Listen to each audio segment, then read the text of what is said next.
So even though the boiling point of the alkenes is like less than 40 degrees Celsius in this case, your temperature may not actually go up to 40. So heating up to 40 degrees is kind of like a experimental marker.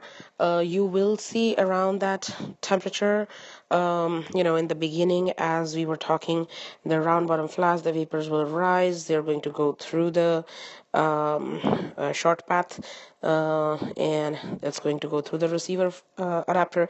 You will see the collection of the drops being done. Of course, this is not a open system, it's a closed system, and there's a thermometer. You're going to see the collection of the drops, and then it'll stop. So just give it about 5 minutes or so, and during this time when the drops are being collected, you will also notice that the temperature is going to become kind of constant. It's a possibility it will happen at 28 degrees Celsius. It's a possibility it might happen at 31. It just depends on your system. But if you allow to continue to collect past the time when the temperature is increasing, you will get into that period where it's a possibility that you would be collecting. If you continue to do that for a long period of time, you might start collecting the alcohol. And so what you're going to do now is you will transfer this into an Erlenmeyer flask. You will add the desiccant to that. The desiccant in question is CaCl2, magnesium sulfate. We can also provide you sodium sulfate. All of them work just fine. They would absorb the moisture from the sample, and itself becomes the hydrate and keeps the reaction product dry. So how much should you add? Well, some people would say you have to add 1 gram, some people would say 2 grams. There is no hard and fast rule, really. You need to have a visual marker for this. So as you add the calcium chloride, you will see when you swirl your flask, if you have enough calcium chloride in the beginning, it's going to be a little bit chunky and it will settle down at the bottom. On the other hand, when you add a little bit more, that should be, that should move with the movement of that swirl.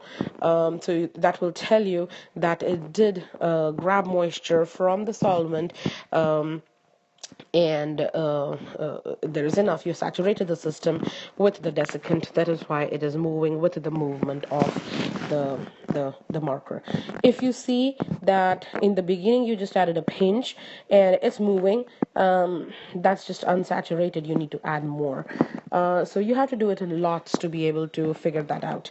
Another thing that I would say which you can use as a visual marker is, and this is for any reaction really, what you get if this product has a little bit of moisture, what you get is kind of like a turbid solution, and after the addition of the calcium chloride, it will become clear. So if you're seeing turbid, like a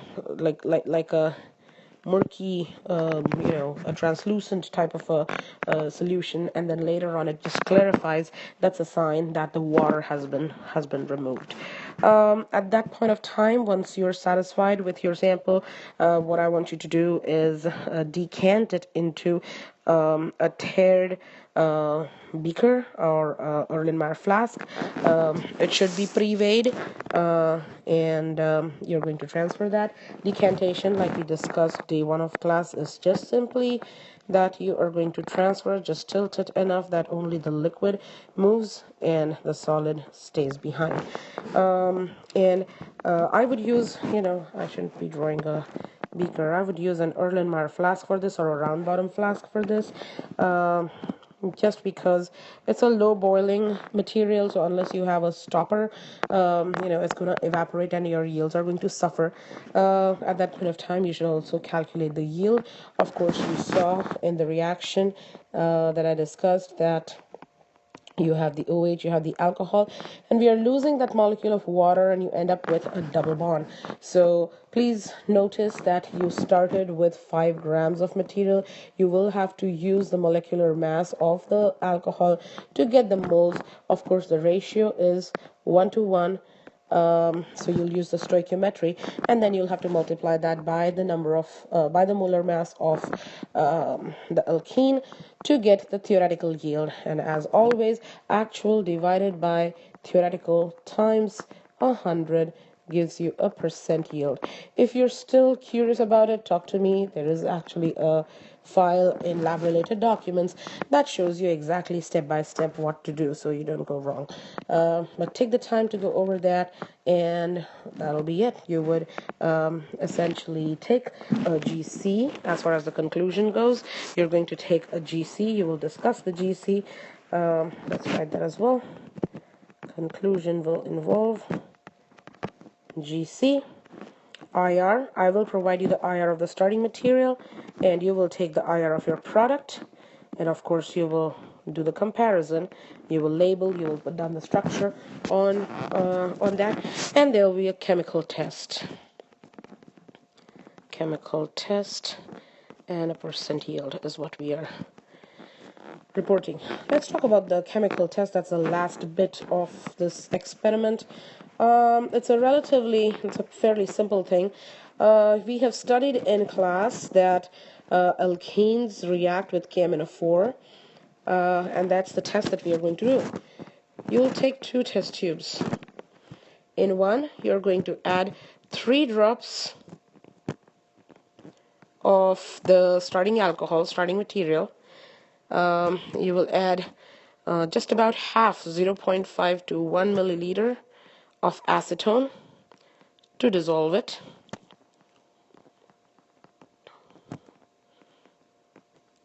And then you will do the same thing for your product as well. 3 drops of your product, and dissolve it in 0.5 to 1 milliliter acetone. And to each of these, you're going to add 5 drops of KMnO4. KMnO4 to both of these. Of KMnO4. So what you should notice, because KMnO4 is going to get used up in cleaving that double bond, the pink color of KMnO4 will be discharged. I want you to discuss that in your conclusions section, and the way you will report this part in your observation area is that you would set up a table. You would set up a table that says experiment. It would say observation, and it will say inference, and you have to do it this way. The experiment will involve what I just said: 2-3 drops of starting material dissolved in 1 milliliter acetone. If you took half, say that. Added 5 drops KMnO4, 5 drops of KMnO4. And then whatever observation you get, I want you to write that down. The inference from there, whether it's an alcohol or whether it's an alkene, is going to be based off of the observation. So that's what you'll write over here. And then you do the same thing for the product as well. Write down a complete sentence. That's scientific writing. Make your observation, make your inference, and then you discuss these inferences. The differences in these 2 tests is what you're going to discuss in the conclusion section. Realize this is the second last of the lab, and so I would very strongly recommend the better you can make the scientific writing aspect of it, the higher your score will be. I can't emphasize on that enough. All right, see you in class.